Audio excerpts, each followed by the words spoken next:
नमस्कार दोस्तों, स्वागत है आपका हॉरर स्टोरीज में। तो चलिए शुरू करते हैं कहानी को। यह कहानी 1925 में हुई एक सच्ची घटना पर आधारित है।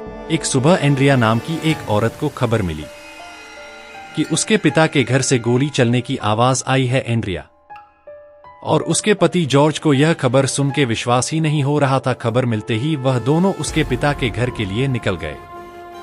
उसके पिता एक बहुत बड़े गवर्नमेंट मैशन में रहते थे। वह मैशन दूसरे शहर में था, तो वहां जाते जाते उन्हें शाम हो गई थी। जब वह वापस पहुंचे तो उन्होंने देखा कि उस मैशन के बाहर पुलिस इकट्ठा है और कोई उस घर के अंदर नहीं जा रहा था। पुलिस एंड्रिया और उसके पति जॉर्ज को भी अंदर नहीं जाने दे रही थी।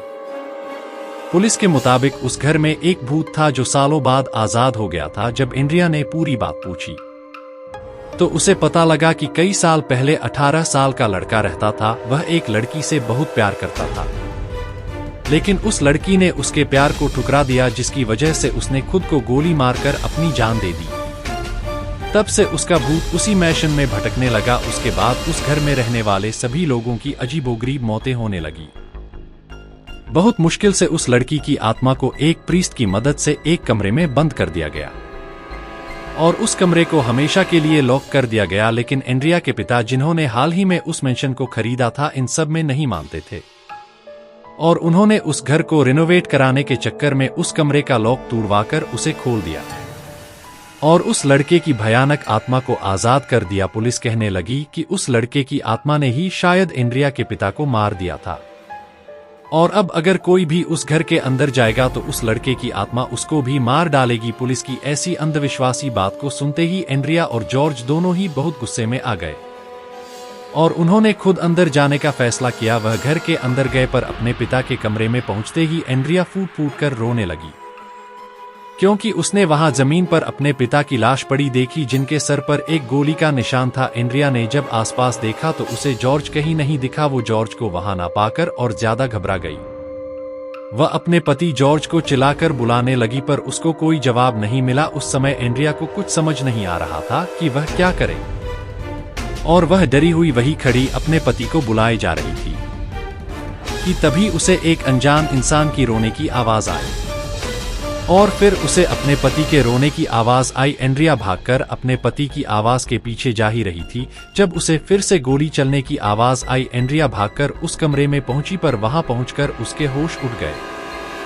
वहां पर उसे जॉर्ज की लाश मिली, जिसके सर पर भी गोली के निशान थे और उसकी लाश के पास वही बंदूक पड़ी थी जो कुछ देर पहले उसके पिता के कमरे में उनकी लाश के पास पाई गई थी। तभी एंड्रिया को ऐसा लगा जैसे उसके कंधे पर किसी ने हाथ रखा। एंड्रिया को कोई पीछे से जकड़ने लगा। जब उसने गर्दन मोड़ के देखने की कोशिश की तो वहां उसे एक 18 साल का लड़का दिखा, जिसके सर पर ठीक उसके पिता और पति की तरह एक गोली का निशान था। लेकिन एंड्रिया के उसे देखते ही वह लड़का एंड्रिया की आंखों के सामने हवा में कहीं गायब हो गया। इतना सब होने के बाद भी किसी तरह हिम्मत करके एंड्रिया एक एक करके अपने पति और पिता की लाश को घर से बाहर लेकर आई, पर उस दिन के बाद से वह एकदम बदल गई और वह एकदम शांत हो गई। यहाँ तक कि अपने पिता और जॉर्ज के फ्यूनरल के दिन भी उसने ना ही जॉर्ज के पेरेंट्स की किसी बात का कोई जवाब दिया और ना ही अपने भाई का।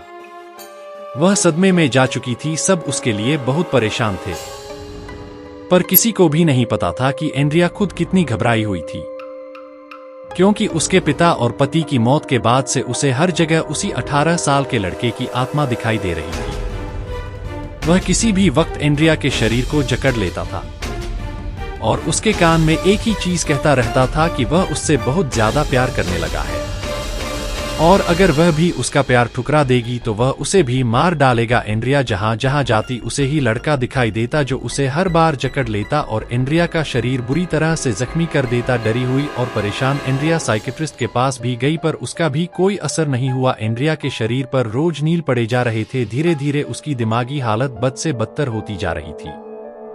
फिर एक दिन उस मैंशन के पास रहने वाले लोगों ने एक बहुत ही अजीबोगरीब और एक डरावनी चीज देखी। उन्होंने देखा कि एक बहुत ही कमजोर दिखने वाली एंड्रिया भागती हुई आई और उस मैशन का ताला तोड़कर उसके अंदर घुस गई और इससे पहले कि कोई कुछ समझ पाता, उन्हें उस मैशन के अंदर से गोली चलने की आवाज आई। जब कई देर तक कोई भी अंदर नहीं गया तो यह खबर शहर के मेयर तक पहुंची तो उसने वहां के पुलिस ऑफिसर्स को एक प्रीस्ट के साथ अंदर जाने का ऑर्डर दिया। डरते हुए जब पुलिस के 2 इंस्पेक्टर घर के अंदर घुसे तो उन्हें वहां पर एंड्रिया की लाश जमीन पर पड़ी हुई मिली। उसके सर पर भी गोली का निशान था और बगल में एक बंदूक पड़ी थी, जिसे देखकर उन्हें यकीन हो गया कि यह सब उसी 18 साल के लड़के की आत्मा का किया धरा है।